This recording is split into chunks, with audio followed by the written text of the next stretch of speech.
All right, so we are live.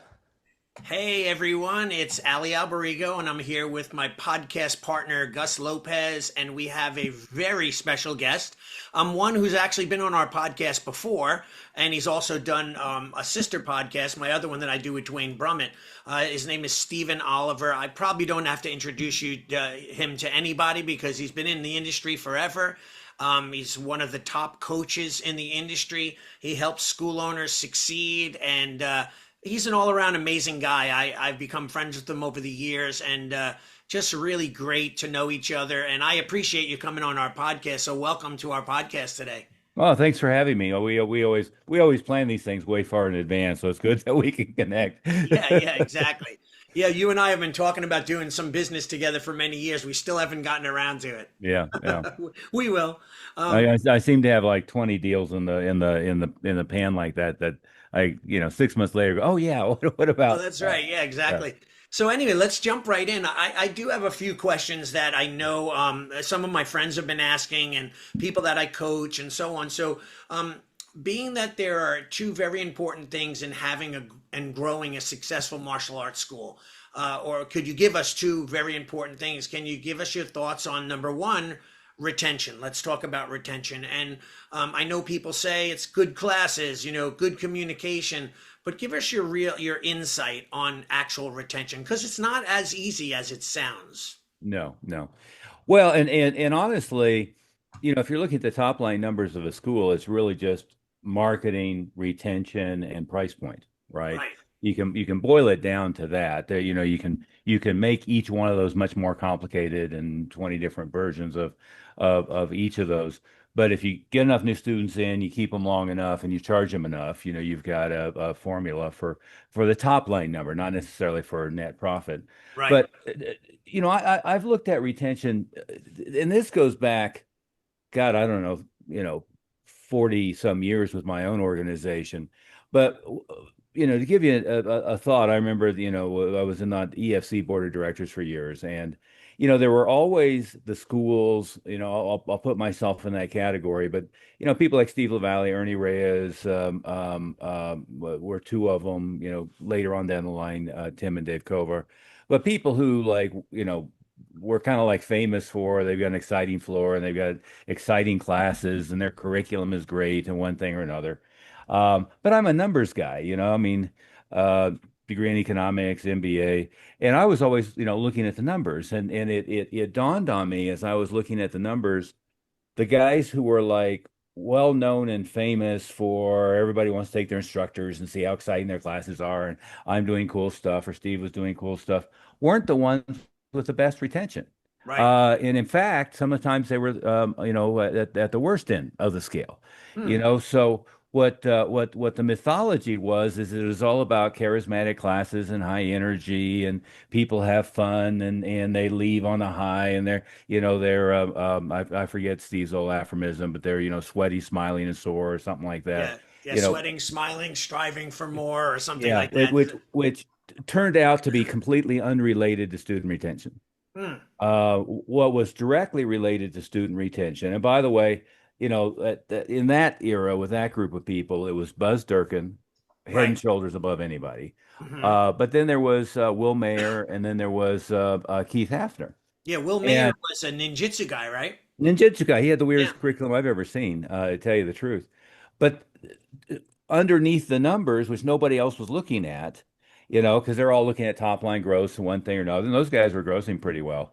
But I took a look at that. They had dubbed Keith, and I was working with Keith, and we were working with Jay Abraham and some other marketing gurus at the time. And all of a sudden, they decided that suddenly Keith learned marketing, and his numbers skyrocketed over 1 million a year. Wasn't that? It's his dropout rate was half of what any of these other guys were, Right. right? So it doesn't take much of improving the marketing in order for the school to blow up if your dropout rate is half what everybody else is.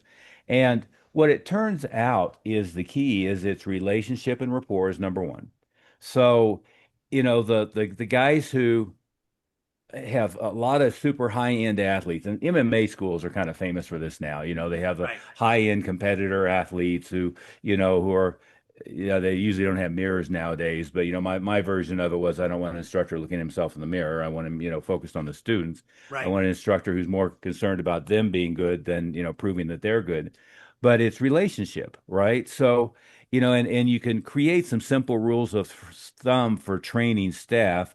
Mine were always everybody gets greeted by name within 3 foot of walking through the door, physically touch everybody appropriately, of course, three Right. times every class, make eye contact at least 3 times, use everybody's names, parents, grandparents, child, everybody, the youngest sibling, everybody's name at least 3 times while they're there. Mm. You teach an instructor to teach individuals, not to teach a group. A lot of very exciting instructors, they teach 30 people, but they're teaching like a forest rather than teaching an individual at a time. Right. Really good public speakers who connect. What they tell you is you make eye contact with an audience member. You're Yes. not looking at a mass, you're looking at each individual. So rule number one is that's the biggest key. Mm. Fire all your assholes. Don't hire anymore. Don't hire for physical talent. Hire for empathy, for rapport, for sincere interest in the student, and get people who are nice, who just like the students, who are concerned about the students, who are at that level where they're focused. That's, if you just stop there, that's first. Then number two is goal setting, right? Is so many schools and as schools have tried to get away from selling and tried to get away from contracts and so forth, they miss what the whole component was. The component isn't about having somebody locked in a contract. That doesn't really do you any good in the day and age of Google reviews and everything else. You're not going to take anybody to court or try to hold them accountable. But what the key is it's goal setting. If I really teach let's take our style as kind of Americanized Taekwondo. If I sit the parents down and here's a 3 to 4 year plan to get the first degree black belt, let's call that an intermediate goal. Here's a plan to get the second or third degree black belt. Here's a plan your child's going to teach martial arts through high school and college. If I really get them bought into that vision, the NLP guys call it future pacing, but if I really get them bought into the vision and then I teach them how to set goals, because most people don't know how to set goals, but I Right. teach them how to put it in writing, put a date on it, get visualization skills, everything from pictures of them as a black belt to picturing who they'd like to be like, and really get them into this is not I show up on Tuesday. If I have fun on Tuesday, I'll come back on Thursday. But it really doesn't matter what the intermediate process is. I'm going to be at this point in 3 years, this point in 6 years, this point in 7 years, and they've really set a goal and follow through. That's the second component, and I believe really that's the only two. It's not about curriculum. The schools that I've tracked their numbers in the past for years and now track their numbers, let them have the most boring curriculum. They don't have the most exciting. So the whole let's do hyper or let's do XMA or let's do whatever it is the new exciting thing. That's not a key at all. What is the key is number one, only hire nice people, build great relationship with students, really care and have a sincere interest in the students, and get them started smoothly. And then number two, help them set long-term goals and really see this as a lifestyle and an outcome, not just a recreational activity. Yeah, Awesome. that's amazing. I hear that so much when it comes to all the things that you said are so on point, and I've heard it so long in the industry, but I still find sometimes, like, even for myself, I've been running a school for 35 years. And I get frustrated, you're working with a parent and their kid, and the kid doesn't have confidence or he's bouncing off the walls, and you help them achieve all these different results. And then one day they're like, yeah, we're just going to quit. We're going to move on and do other things. And I almost get frustrated myself as a teacher. Like, why did I waste all that time? What did I do wrong? Like I just posted a black belt test of mine that I did in 2005. I had 27 people test for a black belt. I rented the entire gym, put tatami mats down, and there's maybe three of those people still involved, and the others I don't even hear from. Yeah. Like I don't understand what it is. So I really just wish that there was something that I could do to change those stats. Yeah. Well, I would argue that's mostly about goals, right? Is so many times, even at the higher levels, we let somebody get to black belt before they've set their goal to second degree, third degree black belt, or Mm. whatever it is. We let them get to second degree black belt without setting their goal to become a teacher or to become a competitor or whatever it is. And it doesn't matter what level the goal is, whether I'm a white belt and the goal is to get to brown belt, or if I'm a brown belt, I learned a long time ago, I can't let our brown belts have the goal to be a first degree black belt. Right. We've got to have the goal to second degree black belt, and Right. long before they get to second degree, the goal's got to be to third degree black belt, Mm. or competition, or teaching, or or something else.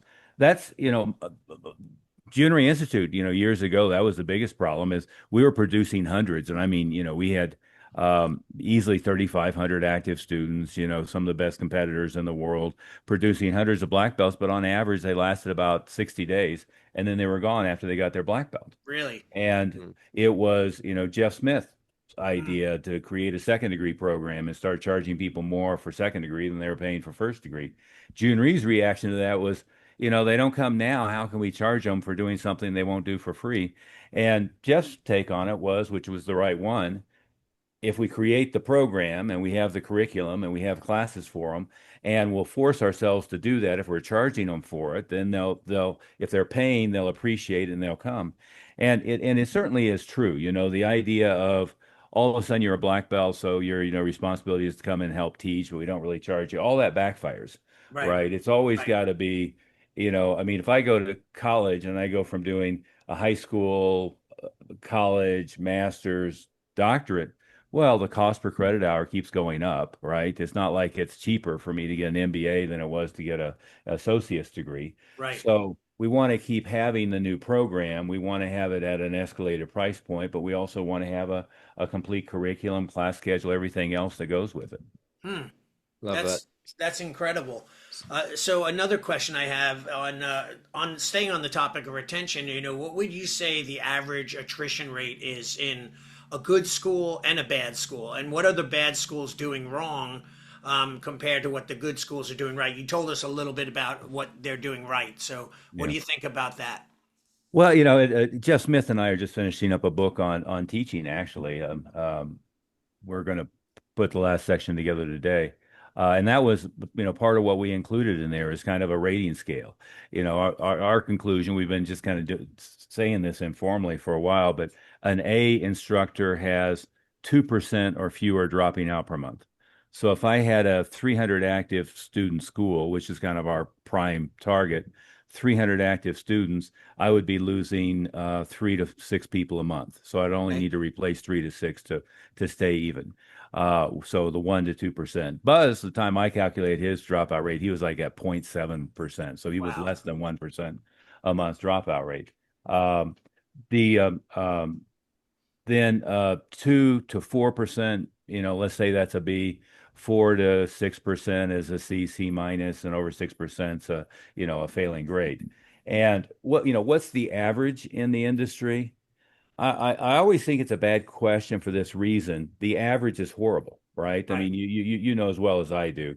You know, I don't know what the current numbers are, but historically, 20% of martial arts schools go out of business every year. Right. At least half of them are part-timers. They're a grocery, checking at a grocery store. They're working well, we get a lot anymore is the guy's working a tech job, but he runs the school at night and he wants to Right. get the gross up at the school. Right. But, the average martial arts school is broke, is part-time, has an owner operator who may be a halfway decent athlete in Taekwondo, Shotokan, Jiu-Jitsu or something like that, but they know nothing about running a business.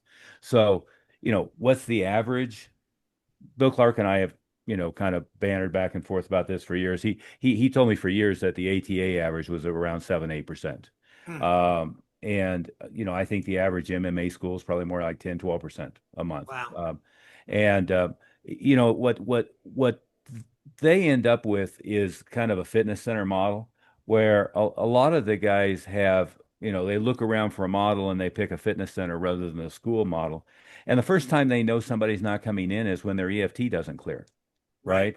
I want to know, you're on a standing appointment, your class is Tuesday at 6:15, Thursday at 7. And if you miss Tuesday at 6:15, I want to know that you missed class and hopefully, connect with you about doing a makeup class, not wait 3 months and the EFT that doesn't clear. I have another new client and they're using some sophisticated software system.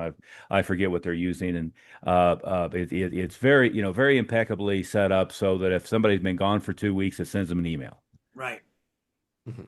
Why bother? I mean, if I haven't noticed that you weren't in class for 2 weeks, and I get a personalized "Dear Joe, we missed you in class" email, it's almost proof that they don't miss you in class. I trained for a few years with a Tracy school with Roger Green. He's passed Right. away since, and I had the same experience. I wasn't enjoying the experience. I was a junior guy, but I didn't have anybody else to train with. Didn't show up for a month or two, and the first time that we heard from anybody at the school was when my parents' next payment was due. Hmm. Well, okay, I mean, you kind of proved to me how interested you were in my development. So, you got to put all those pieces together. So would you say within like 4 or 5 days of them not showing up, that's when you should be doing a retention "we miss you" call and reaching out Well, or texting? ideally, I'm supposed to, I have a standing appointment for Tuesday at 6:15. At 6:17, I'm getting a call. I mean, and Oh, and in practical terms. And I tried it years ago. I mean, we developed a very sophisticated software package, many, many, many, many years ago, and we were having a little bit of a hard time with that because, it's fallen out of favor. But the language back then was GIGO, garbage in, garbage out. We were right. always having trouble with good data in the system on what their attendance was. But what we shifted to was an eight, a side one, side two card box system where at the end of the night on Tuesday, we can look through the cards and we have on the card what days they're supposed to come in. So if they miss Monday or Tuesday, we can call them on Tuesday. By Wednesday or Thursday, we can call them, if they missed their Wednesday or Thursday class. Worst case, maybe by Wednesday, we're calling everybody who missed Monday and Tuesday. By Thursday, we're calling people who missed Wednesday or Thursday. So at that level of pace, ideally, you know, they're in the car, they're running late, they're stuck in traffic, and they're getting a call and they're saying, "Hey, I'm on my way." Right. Right. Or we're saying, "Hey, no problem. Let's schedule a makeup for Joey."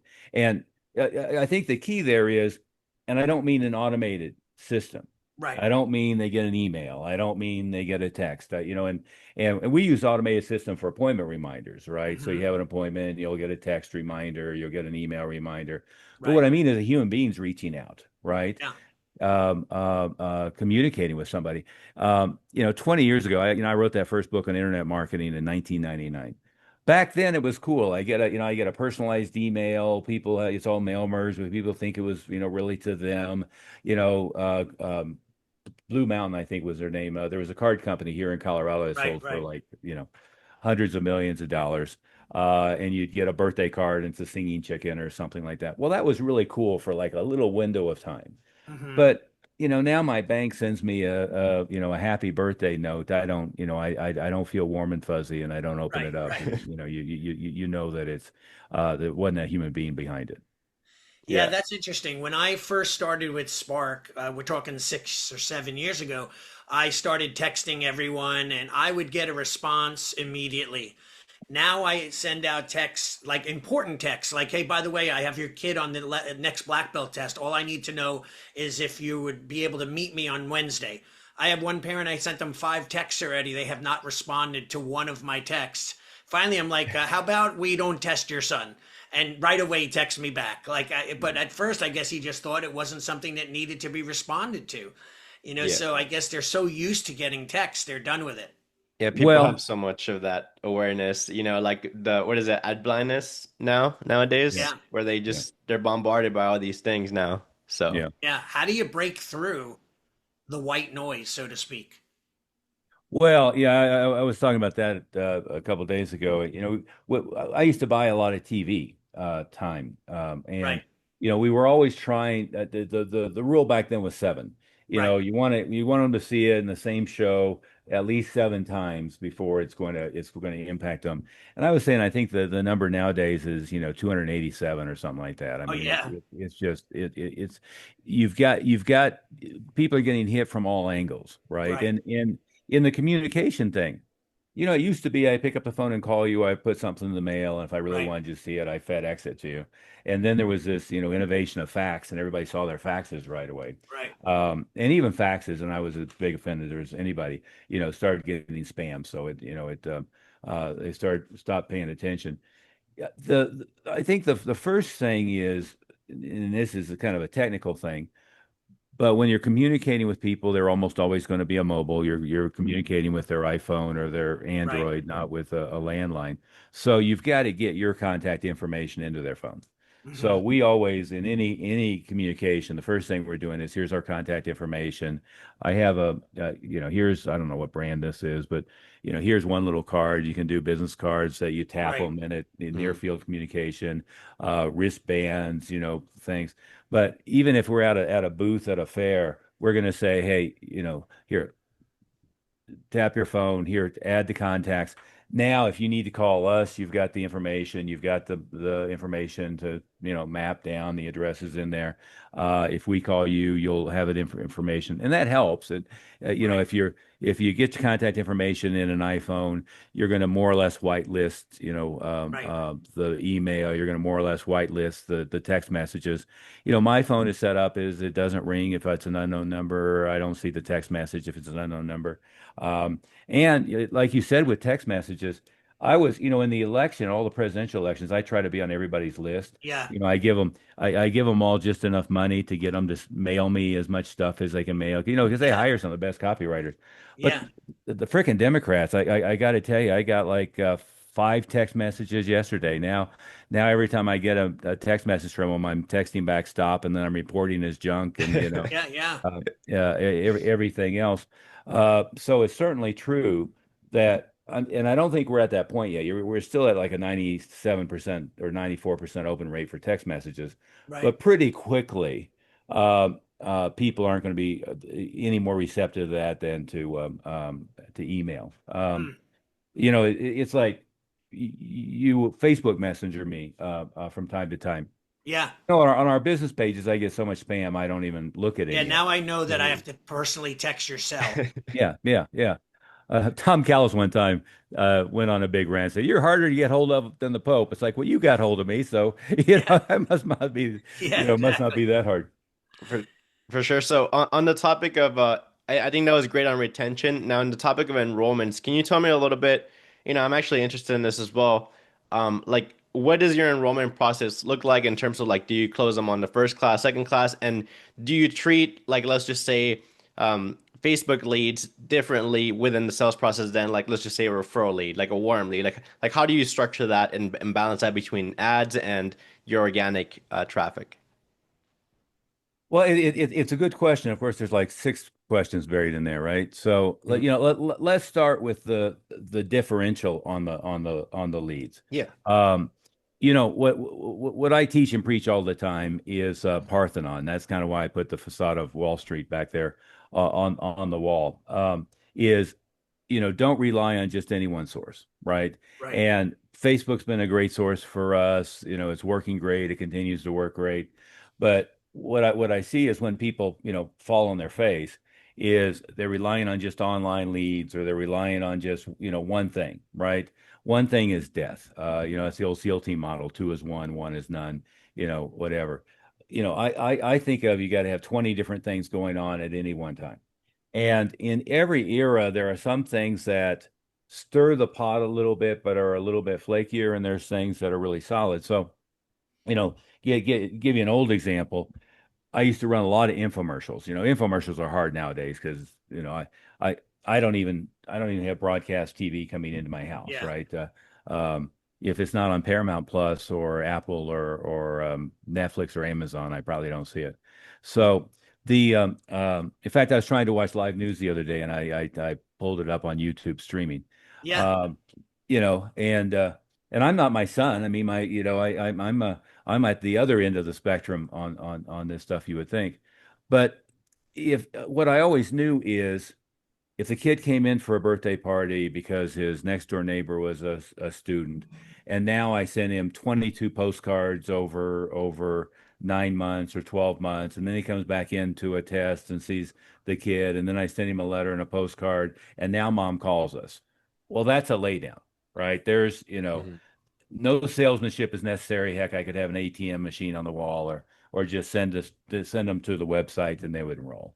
On the other hand, if I was out at a fair or carnival and I'm like one step above a carnival barker with a cane pulling people in, they're going to be a lot flakier, right? So they're going to have, number one, they haven't thought about it. They haven't, they're not prepped really to do anything. It was kind of random. And so we know the ratios on each of those things are going to be different. So nowadays, if I'm at a live event, what I know is we'll get 90 to 100% of the people we interact with will make an appointment, but then we'll get a very high no-show rate, right? If I get a whole bunch of Facebook leads, the problem is converting them to appointment, right? And just as you and I have had the conversation, I end up talking to a lot of agency types because their problem is always the same. Their problem is once they hand the lead to the client screws it up and the client blames them, right? So, if I'm doing Facebook advertising for them or I'm doing Google advertising, the karate school says I'm getting nothing but flaky leads. And then when you look at what the karate school or the MMA gym or whatever, what they're doing is they're doing a shitty job of follow up, Mm. right? So what I would say is once they hit the floor at the school, we have exactly the same enrollment process for everybody, basically intro one, intro two enroll, and that's presuming it's a kid. So for the kids market, I do a two intro process because I'm very insistent that I get both parents in. And so usually what happens is I get mom in the first time, and now I'm having to set a time to get both parents in and really confirm and work to get both parents in. But I won't enroll a child without both parents. Okay. Always goes bad. Doesn't matter. They're divorced, got a restraining order. They can't talk to each other. I don't care. I'm going to have both parents. As far as the conversion process, like I said, online leads are the things that I think that most martial arts schools really screw up. They Right. underestimate, one, how quickly they've got to get to them. Two is they underestimate how many media they should be using to educate and communicate. And so what we're finding is, so again, go back to the live event example. If we're out there like a carnival barker, if we get 100 leads, we'll get 90 or 100 appointments. But then we'll get about 50% to show up, maybe 60, and then we'll get about half to enroll. So 50 of them show up, 25 enroll. If it's a Facebook lead, what we see more often is I get 100 leads from Facebook. A lot of schools aren't getting more than 25 or 30 of them converted to appointments. And so what the agencies, try to do, and I understand, if it were me, I'd be trying to figure out how to get all the way down to the enrollment and just hand the guy money so he can sit on his ass and not complain about anything. But then he complained because they drop out in 2 months or something, right? Right. Um, but with the Facebook leads and the online leads in general, what we're always telling them is, look, Google's data shows if the lead form comes in and you call them while they're looking at the page, you're going to have much more success than if you wait for 2 hours. And you're certainly going to have more success than some 17-year-old bimbo shows up at the school at 4:30, opens the email and starts calling the leads from, the day before and from the morning and so forth. In today's internet age, an hour is an eternity. I used to tell our guys that leads had a half life of 48 to 72 hours. Now it's more like 5 to 10 seconds. Hmm. They fill out the form and then they're on to something else. So I think it's a combination of two things. One is they've got to be immediately on it and have a system set up so that they're immediately on it. We automate some of it, but it's still a human touch. It has to be there. So they'll get an immediate text, they'll get a ringless voicemail, they'll get an email. They'll immediately get sequential autoresponder on all three of those things. They get sequential autoresponder direct mail. So we'll automate. They're getting postcards and other direct mail pieces. But I think there's always two things. There is immediacy and then there's following up forever, right? I Right. mean, the example I used of a Hmm. birthday party was we got them in 9 months. And Right. most people don't do that either. They kind of like wait for 12 or 24 hours before they follow up on a lead, and then they Yep. give up on them after a couple days or a week. I want to give up on them when they threaten to kill my firstborn if we ever Yeah. communicate with them Exactly. again, or Yeah. I get either return notice they move to Afghanistan. But other than Yeah. that, I don't want to give up on them at all. Yeah, no, that's what I've seen, and obviously running an agency, like those are the main problems. It's like lead quality, the immediacy of following up with the lead, and then the show up rate, right? So for us, is we build a custom AI system that follows up immediately, has a conversation immediately, and that's been really helping with our booking rate. Now, well, also another problem is like the no-show rate, right? So we have some of our clients doing prepays where people prepay before they show up. Like, what's your system for increasing like your show up rate and having most people come in? Well, are you doing outbound voice AI then with it? We're just doing text, so Okay. it's just text, but we still have the school owner call them and add that personal touch. Yeah. So that's it's a combination of both. Yeah, we're always doing exactly that, and I'm experimenting a lot with voice AI. Um, and I don't know if it's there yet, but it's not far. I mean, Yeah. I've had conversations with some of these voice AI that even though I know it's not human, it gets pretty close. Um, the well, the getting them to show up, I think it's all the same thing. Is Hmm. I see some people where you get them all the way for an appointment to an appointment for them. And then they never talk to them except when they show up at the school, and now their show rate's horrible, right? You Hmm. get all the way to they paid some amount of money. Doesn't matter what it is, 1997, $97, 149, whatever. They paid some amount of money. They still don't show up if a human being doesn't call. And I mean, that was Groupon's model is, most people who bought a Groupon for a service never used it, right? Yeah. Um, my whole thing, I talked to them several times about it. Just give me the lead. I'll follow up and get them to use it. I'll Hmm. reduce your refund rate. I don't want to wait around till till they come in. Um, so if you don't get a live human being on the phone with them, which is difficult to do with an outsourced phone bank, and so far it's difficult to do with voice AI. If you don't get a live human being on the phone with them who's going to build relationship, ask about them, be nice, make them feel comfortable about coming in, really answer whatever questions that they have and get them comfortable, at whatever point that doesn't happen is where it falls apart, right? So if it's a lead and you're not doing those other two things for them, if they don't call and somebody builds a relationship and gets them in, then nothing happens. If have them register, they make an online appointment, they've scheduled themselves, they don't show up unless a live person gets hold of them, builds relationship, right, one thing or another. You get them to do the next step, they make an appointment and they pay, and a live human being doesn't call and build relationship, you still have a problem, Hmm. right? So what's happened in all this age of technology is it comes back to the human more so than ever, right? Is a Yeah. live human being has to show that they care, that there's somebody there, that that they're going to build the relationship. And guys, I haven't figured out how to solve that one, right? Is Hmm. if we could have everything where the lead comes in and they schedule their own appointment and they enroll themselves for a year and they pay us money and everything, Yeah. I'd be the first one to have done it.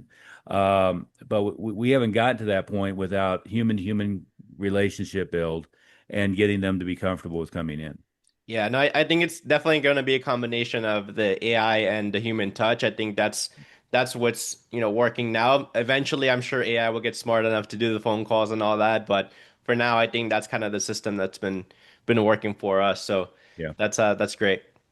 So I have a question. Well, it's super important to have that immediacy, right? Yeah. To have the immediacy of the text, the voicemail, email, and also we always incorporate direct mail into it. And it seems like people are dismissive of direct mail, snail mail or whatever. But you know, p- most people only get 3 or 4 pieces of mail in their mailbox every day. But hell, they get 200 emails in their email box, and Yeah. Mhm. I don't know how much spam text message I'm giving them. Democrats are sending me five text messages a day.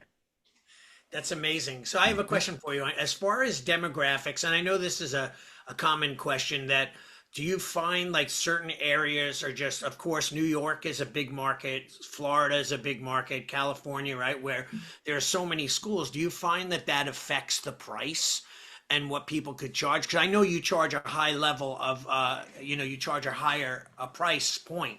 So, because I find too, like I get a lot of people who come in with multiple children. I almost to the point where I don't want them to come in because they have three, four kids. Can we bring them all in? And I'm almost wanting to say no because they're not normally going to sign them up, four times whatever. So what are your thoughts on that? Because I find a lot of times right now my objections are price in my Mhm. area. Well, let's start at the end point. There's only two objections you're ever going to get to the sale in our case. It's time or money, right? Nobody's ever going to say, God, I wish you'd let me pay more. Right, Right. right, And they're not going to say, I wish you'd let me commit for a longer period of time and that you'd make me drive down here more frequently, right? right. And the irony of that one, by the way, is most martial artists think that they're providing a benefit if they say, well, there's one, two times a week, there's three times a week, there's unlimited. You can renew to the next program and you get to come two more times a week. No, that's the biggest barrier Mm, is soccer mom, especially for kids, soccer mom fighting traffic, coming down, and so forth, which is the error of that the age appropriate curriculum thing too, right? I right. mean, if I have three kids, I'm not going to be driving each one of them down at a separate time, and if I'm Hmm. as a parent going to want to take lessons, I'm not going to drive down at a separate time. If you're anybody you're going to get has to be able to come down there in two a week, Mm, right? It is kind of number one.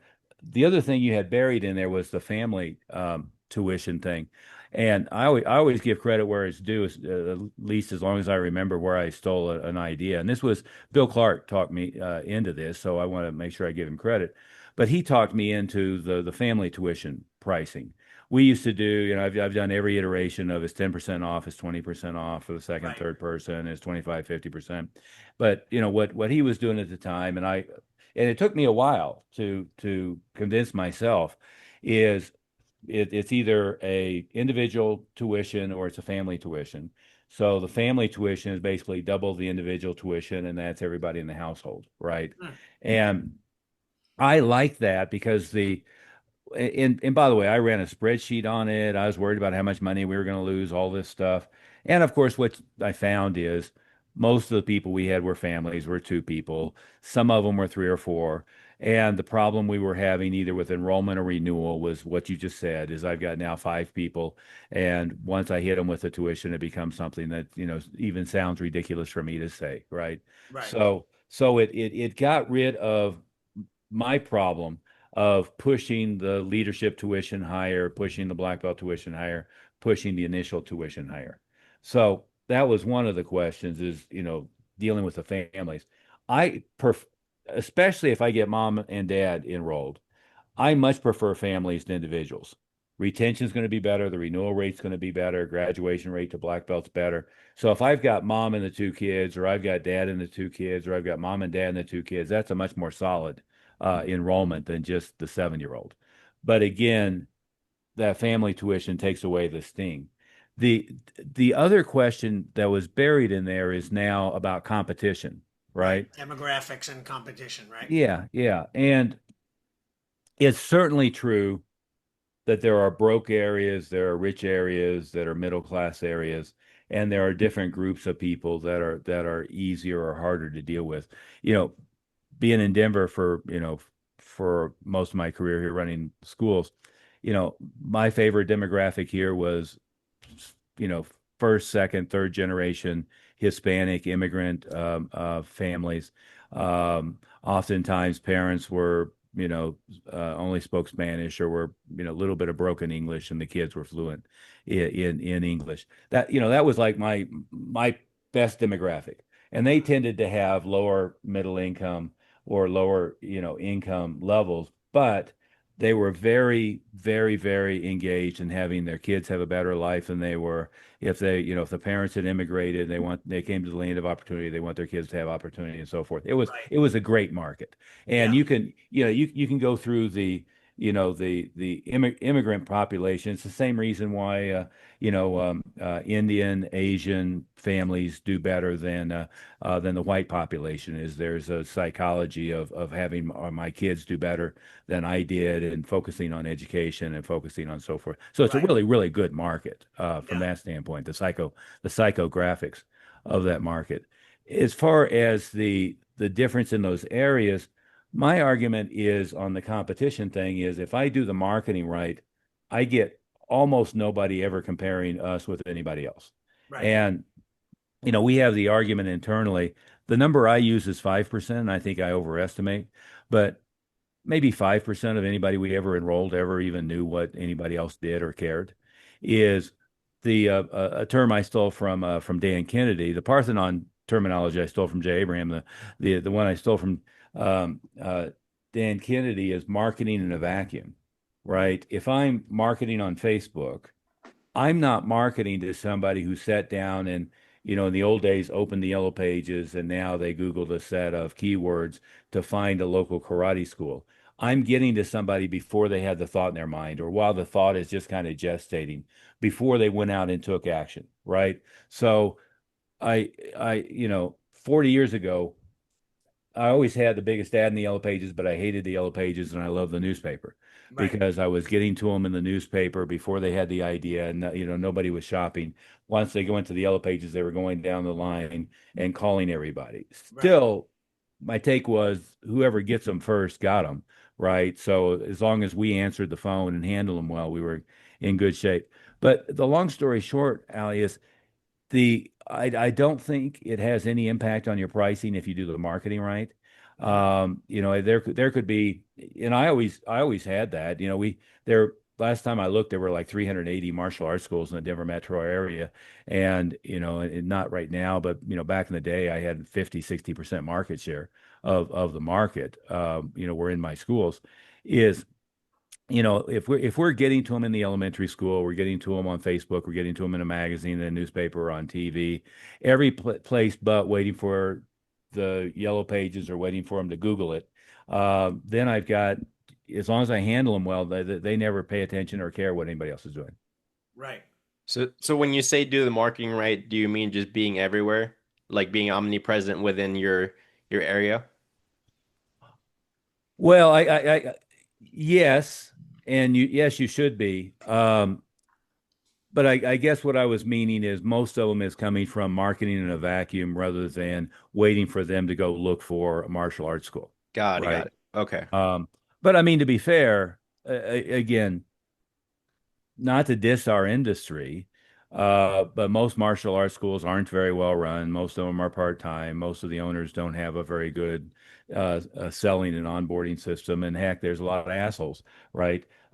So it's not hard. It's not hard to compete with the other guys in the industry.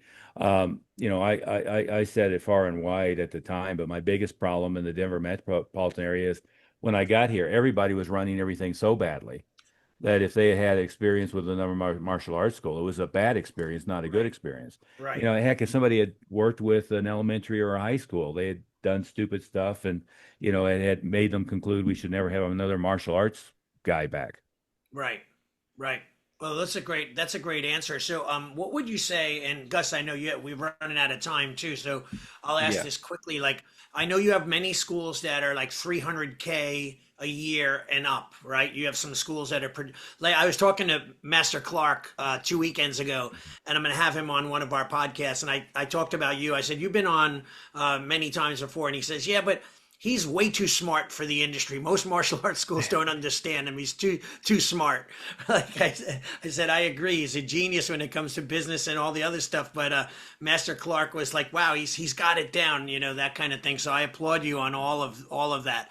But what is Andrew Wood said that years ago. I maintain the quote. His quote was, his problem is he's too smart for martial arts business. Yeah, that could be Yeah. at times, right? So anyway, 300,000, 300K and above, like what is it what do you think that those schools have as a character trait? Like I know you probably could say when you and I sat once at a table in Atlantic City and we said, wow, this is the biggest and largest group of broke Broke people I've martial ever art seen. school Yeah. owners in the world, right? So now, so what do you say is a characteristic that people have that are super successful, and what is one that they have that aren't? Well, yeah,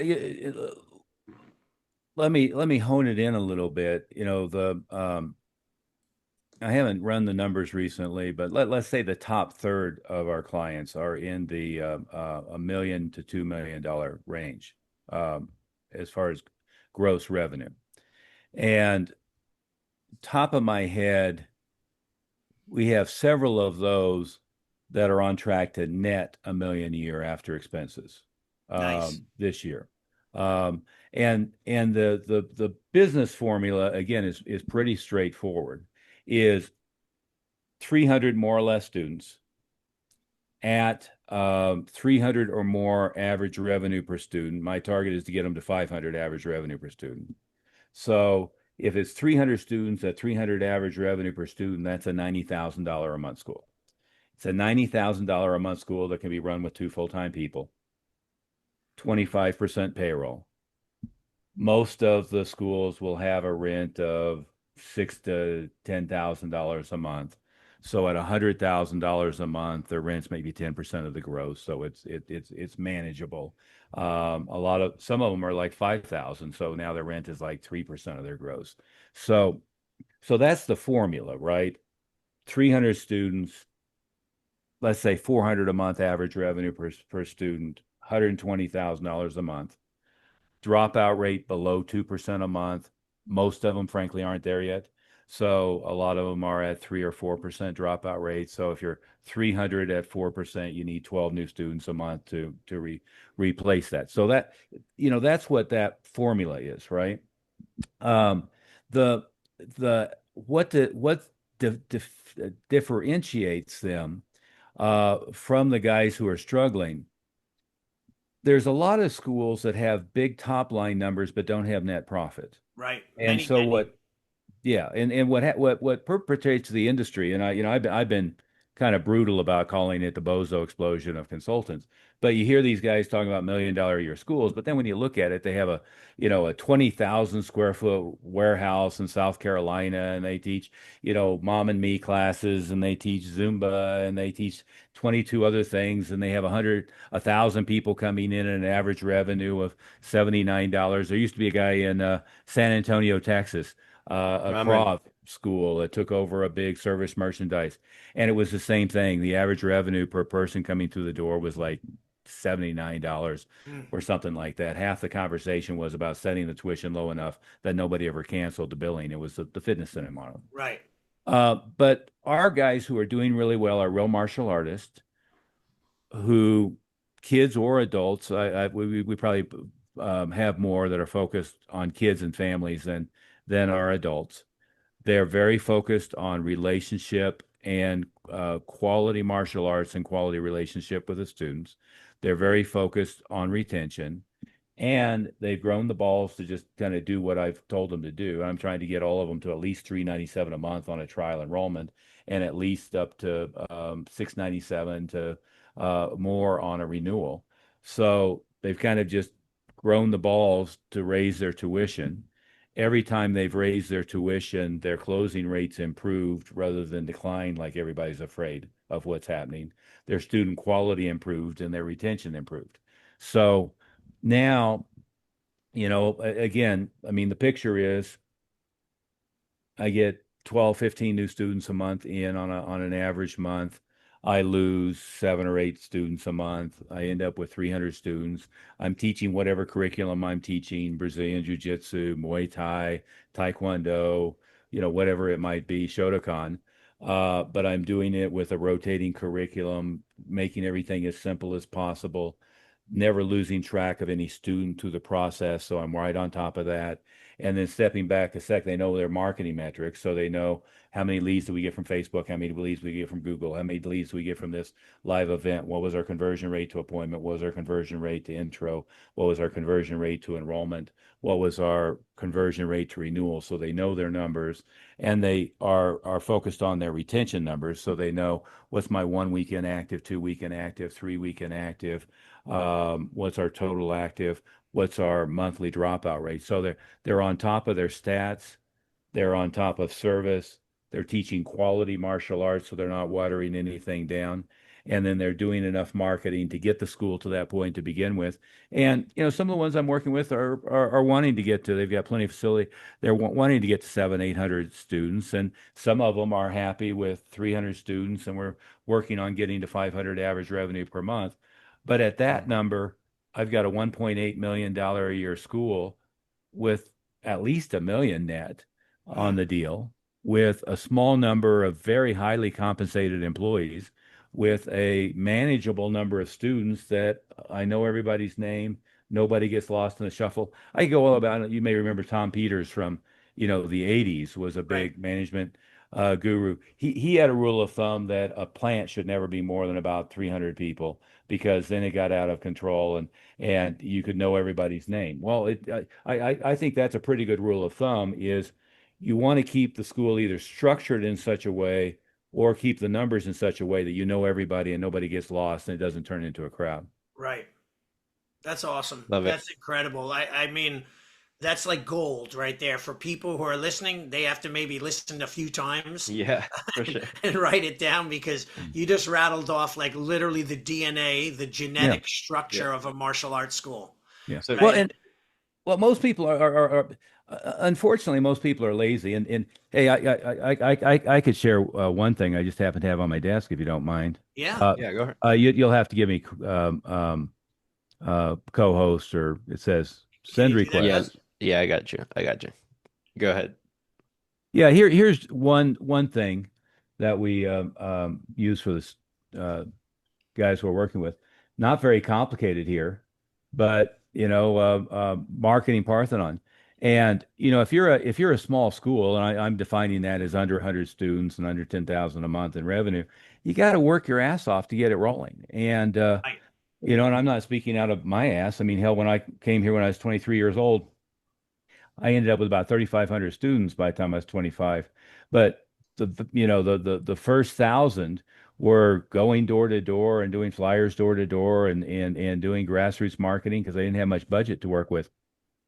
But I mean, this is kind of a simple version of it. Is you have the online marketing. You want to be good with search. You want to be good with social media.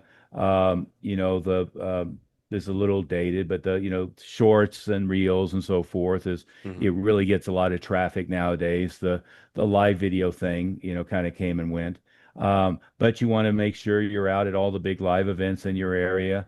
I'm kind of perhaps most known for building relationships with all the local elementary schools. One of the turnarounds I did with my own school is I think best month was 78 enrollments, and I did 468 enrollments in 9 months just from elementary school outreach.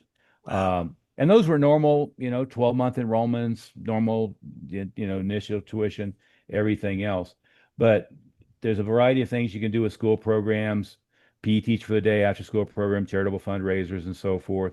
Working business to business type of stuff, everything from rack cards and flyers on the box to, working with their employees. And Jeff Smith, the way he started explaining it to our clients is you want a third more or less of your traffic to come from online stuff, a third more or less from referrals, and a third more or less from community outreach.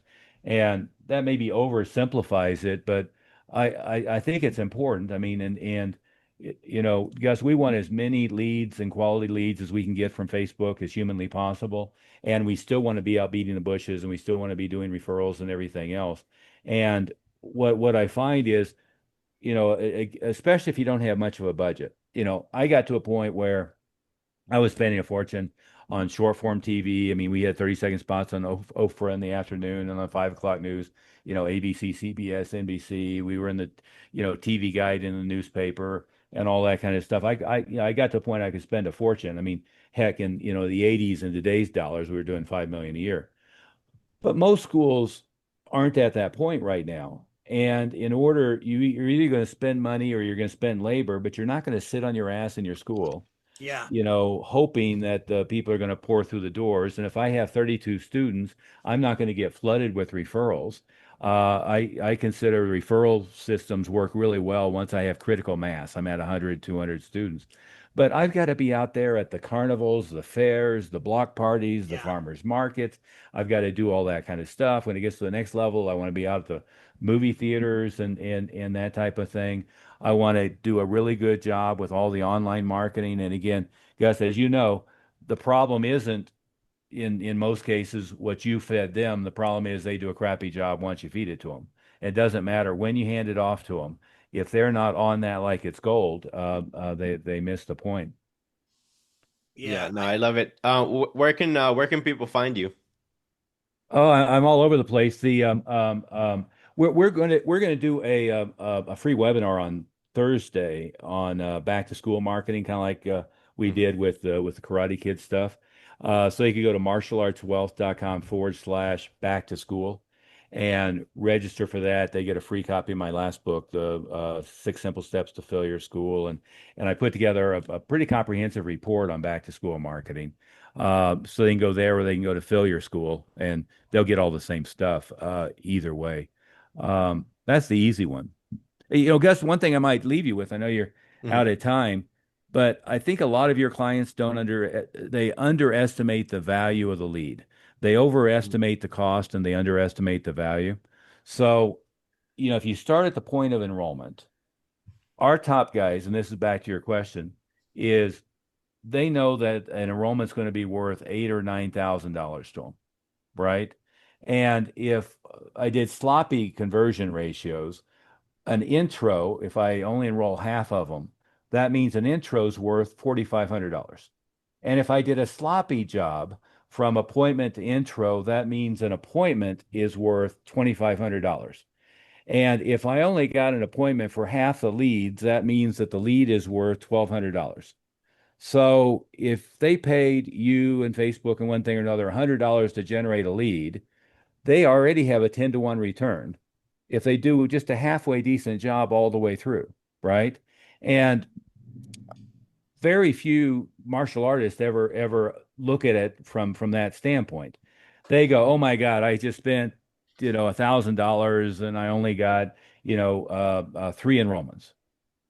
Well, hell, if I spent $1,000 and I got three enrollments, I got back, using my numbers there, what's Yeah. that, $27,000. I Yeah. got a Yeah. 27 to 1 return. But they don't look at it that way, No. right? And that's another piece of the factor is we teach our guys how to look at it realistically. Mhm.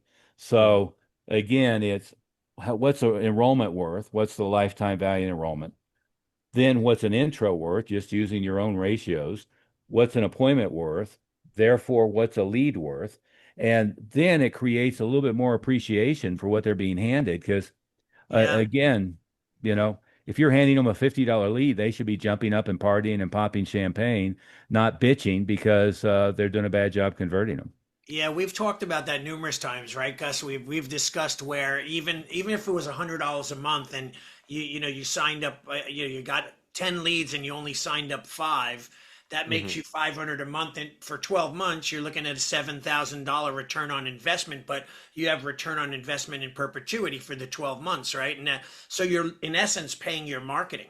A lot of Yeah. times people they sell it and then they think, hey, give me more, which is a great thing to do, but they're not looking at the total income that comes in from those closed leads.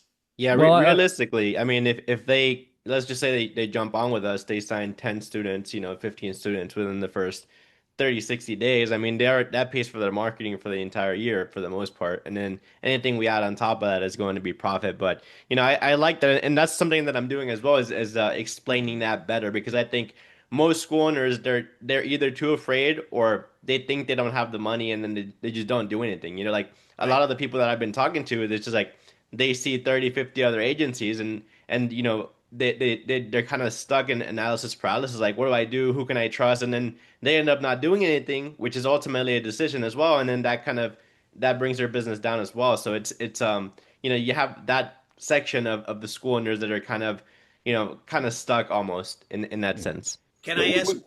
Oh, go yeah, ahead. go I'm ahead. sorry. I was Go going to ahead. say, can I ask one last question, but finish the comment? Yeah. Well, I was going to say one of the things we're trying to get our guys to do is do I don't like the word in the context, but a down payment when people enroll. Hmm. And what I'm always looking to do is get them to zero cost for the enrollment the day the person enrolled, Mm, right? So if I can get them to charge 500 plus the first month, so $897 a day they enrolled, they can spend up to $897 to get the enrollment and they're positive day one. And especially with Facebook and Google, that's a pretty easy number to hit, right? yeah, Is if again, if you're feeding them let's say at the outside a $75 lead and they're getting a $150 appointment, they're getting a $300 intro, and it's costing them 600 to enroll. If I can get you to get $600 or more the day they enroll, it's easy to get me to put the money back into that. yeah, Um, so that's one of the pieces of the formula I've been trying to do. With me, I was never looking at it that way. I knew they're going to be worth, in today's dollars, $9,000. So if it takes me 3 or 4 months to get the money back, that's fine. But I have found if I can get them day one, they paid for the marketing and even maybe profitable, then they see it better. Yeah, that's great. I So love it. my last thing, I want to close on this, and then we'll let you go because your time is very valuable. So, do you find that a lot of these, even high grossing schools or successful schools, are really bad at saving their money, lowering their overhead, and putting money away for retirement? I have some friends that gross 60, $70,000 a month, and I asked them how are they doing on retirement, and they say they have absolutely nothing in their savings at all. Like they have a little equity in their home, and I pride myself in becoming a millionaire because I knew my numbers and I knew what my profitability every month was, and I knew how to reduce overhead while gaining profitability. So, do you see that in the industry, and what is your suggestion? Well, yeah, yeah, and there's again, there's three facets to it, right? One is getting the school to be profitable, and what most of the industry consultants and one thing or another, they're all focused on the top line. Right, They're not focused on the bottom line. right, What we're targeting is 50% profitability. So $1 million a year school, they're netting at least half a million, right, if not more. But I came to that same conclusion. I not only brought in a wealth manager as part of our team, I started working with wealth managers on their marketing and sales process as well. So our guys, as they move up, the first thing we do is we plug them in with a wealth manager, nice, and they focus them on where you at with life insurance, disability. Let's get your investment portfolio going, right, and then what I'm always trying to do is I want them to think about it like the merchant discount on their credit cards, right? You know, if we bring in $100,000 a month in credit cards, I'm not even thinking about the 3% that it cost me off the top. right, It just disappears, right? So what I'm wanting them to do is, at least do 10%, 10% off the gross, just goes into your investment account. right, And, and they're always going to need, here's the, rainy day fund, and here's the investment account. The investment account, we sweep it over, put it in the market, and you just never look at it. right, The rainy day fund, stock up a little bit of money for, whatever crisis might hit. But right. yeah, it's a big problem. The biggest part of the problem is most of them aren't making any money, right? Yeah, Uh, or it's very tight. yeah, yeah. I find it to be the one of the main things I do with coaching is I call it financial audits, Hmm. and it's the hardest thing to get school owners to do. Like get them to actually sit down and write down every bill they have, personally and business, so that we could also look how to live through the corporation more. Hmm. Hmm. And I find it also too they don't know what their costs are, so they're like living in some kind of like open-ended I don't know, lifestyle where they don't know what's going on. Yeah. Well, it's true of the general public as well, of course, right? Yeah, And yeah, I've always seen that martial arts school owners tend to do several things just as a routine. They keep expanding their rent. right, Maybe they have the dream of building, the beautiful building which they don't need, or they go from 1,500 square feet to 3,000 to 5,000 and something like that. I see people with 40 students and they want yeah, 9,000 square feet. right, So they overpay on rent and they try to build the Taj Mahal. And what I want is something that presents a good first appearance. It's in good demographics. It's in a good area. But I want to just, the rule of thumb we came up with was 7 square foot per active student. I want, Right. 2,100 square feet is good for 300 students, which Yeah. is $1 million a year school. Right. So that's number one. Number two is they start when they start hiring people, they get too much head count. Right. And what they end up with is the good people, they don't pay them enough, but they hire too many people, right? I want to have one or two people who are making 20% more than they can make in any other opportunity anywhere else. They're well taken care of. They're making a better living than they would make anywhere else. Every time their parents tell them to get a real career, they're saying, Yeah. I'm making more Yeah. money than you. What are you talking about, right? Yeah. But I don't need 15 people on payroll. Right. I need a couple of really, really good ones on payroll. Yeah. That tends to be the two things. And the third thing is they underspend on marketing. Right. And where my biggest expense over the years was, well, it was payroll, but the number two was the ad budget. Right. And so I was always spending more on advertising than I was on rent. Right. That was the main thing. And Gus, as you said earlier, depend upon the era, but it was short form TV, long form TV, newspaper, direct mail, marriage mail, all of that kind of stuff. Nowadays, of course, you'd be all over social media, you'd be all over Google, but you'd still be doing direct mail. Maybe not much on TV or newspaper at this point, but you want them to see you everywhere. Right.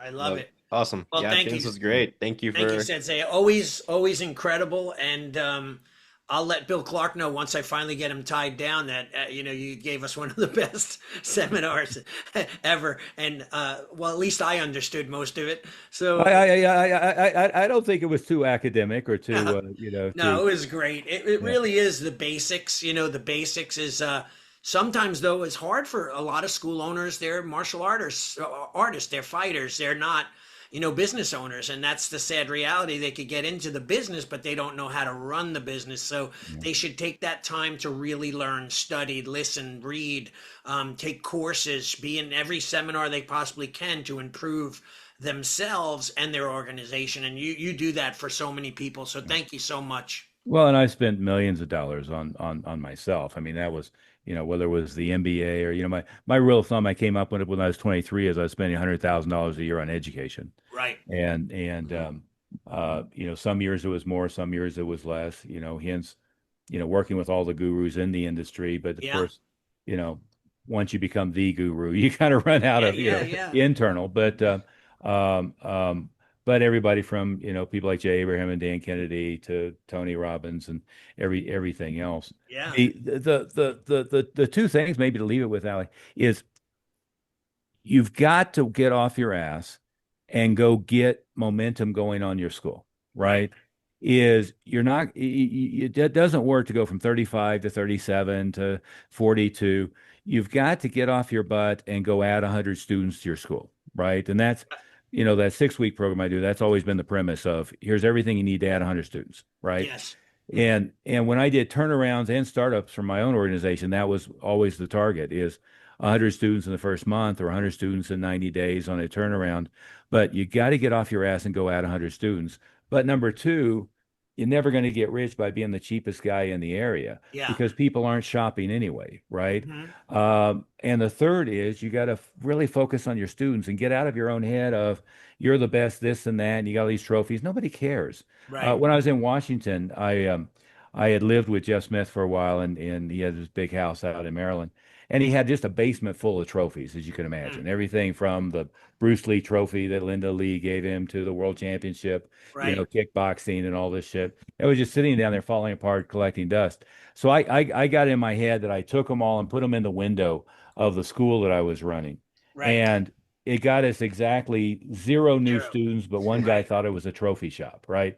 Is nobody cares about your wins, your accolades, what a great fighter they are. They care about whether you're going to do a good job for their kid or for them, Right. whether you're going to sincerely care about them. And then you've got to go bust your ass, fill the place up, and then charge a tuition that's going to pay the bills. Yeah, and you're right though. It doesn't matter how amazing you are unless you're going to share how amazing you are with the students so they also become that Yeah. amazing. Well, most of the most amazing competitors are if they run a school, they're broke, Right. Right. right? True. And you know, my instructor associate and so forth, Jeff Smith, he was like he's the only one you can think of, the only one I could think of. If you went through 60s, 70s, 80s, 90s, 2000s of somebody who became the world champion and went there, he's the only one Right. that mastered how to run schools, Right. right? All these other guys, Wallace and Lewis, and I love them, but they were out running around doing little Right. seminars for people and so Yeah. forth. And, the competitors today, the ones that are out running around doing all the tournaments and taking their students to the tournaments, they're the ones that are broke. Hell, we Yeah. tried, I was a NASCA promoter. I Yeah. tried, doing business seminars at the tournament. Yeah. We kept going to the US Open for forever. And everybody we talked to was broke. Why are they Yeah. broke? Because they're out there doing that rather than focusing on building up their Right. school. Yeah. Well, thank you. This was awesome. Gus, what do you think? Yeah, no, thank you. I got a lot of great insights that, I'm gonna apply just for myself and in general. So yeah, Yeah, I I appreciate you took making like, the industry better. And yeah, a lot of people we need to, get up to that level. So it's good thanks for to hear sharing. that. Yeah. Yeah. All right, Sensei, we'll talk soon. I appreciate you very Thank you, much. Have guys. a great day. Take care. Awesome.